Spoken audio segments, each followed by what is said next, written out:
শাবনূরকে নিয়ে যা বললেন নায়ক রিয়াজ। সম্প্রতি আবার নিয়ে সিনেমা ফিরে আসার ফল ঘোষণা দিয়েছেন জনপ্রিয় নায়িকা শাবনূর। টানা এক যুগের বিরতি ভেঙে তিনি রঙ্গনা এবং মাতাল হাওয়া নামের ছবি দুটিতে অভিনয় করতে যাচ্ছেন বলে নিজেই জানিয়েছেন। শাবনূর এই ক্যামব্যাককে বেশ বাহ দিচ্ছেন ভক্ত অনুরাগীরা। এদিকে শাবনূর এই ক্যামব্যাক নিয়ে মন্তব্য করেছেন নায়ক রিয়াজ। প্রায় 40টি বেশি ছবিতে একসঙ্গে অভিনয় করছেন তারা। জনপ্রিয়তার দিক থেকে এই জুটিকে এখন অবধি সফল হিসেবে ধরা হয়। একটি বেসরকারি টেলিভিশন চ্যানেলে বিনোদন সারাদিন নামের একটি অনুষ্ঠান শাবনূর সিনেমা ফেরার প্রসঙ্গে রিয়াজ বলেন, সিনেমা যদি করতেই হয় শাবনূর ভালো কিছু করুক। সবসময় তার জন্য আমার পক্ষ থেকে শুভকামনা রয়েছে। কিছুদিন আগে একটি ঘরোয়া পার্টিতে তার সঙ্গে দেখা হয়েছিল। তাকে আমি কংগ্রাচুলেশন জানাইছি।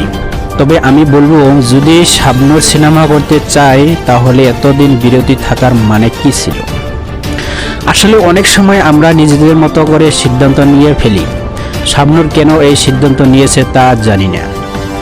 যদি সিনেমা করতে চায় তাহলে বন্ধু হিসেবে আমি শাবনূর উপদেশ দিয়ে বলবো, তার উচিত হবে 2024 সালে এসে 2024-এর কন্টেন্ট, স্ক্রিপ্ট এবং পরিচালক নির্বাচন করে ছবি করা হোক। শাবনূরকে এমনিতে মানুষ 100 বছর মনে রাখবে, তবে সে আবার যে ছবি করবে সেই ছবি যেন তাকে পরবর্তী আবারও 100 বছর বাঁচিয়ে রাখে। শাবনূরের উদ্দেশ্যে রিয়াজ আরও বলেন, তাকে মনে রাখতে হবে সে যে সময়টা বিরতি নিয়েছিল এর মাঝে বাংলাদেশের সিনেমা এবং মিডিয়া অনেক কিছু পরিবর্তন হয়েছে। আগে অনেকে ছিল যারা এখন বেঁচে নাই। তাই যদি শাবনূর স্ক্রিপ্ট, ডিরেক্টর সহ পুরো টিম ঠিকভাবে সিলেক্ট করে আবার সিনেমা করে, তাহলে আমি বলতে চাই তার এই সিনেমা ফিরে আসার সিদ্ধান্ত সঠিক হবে।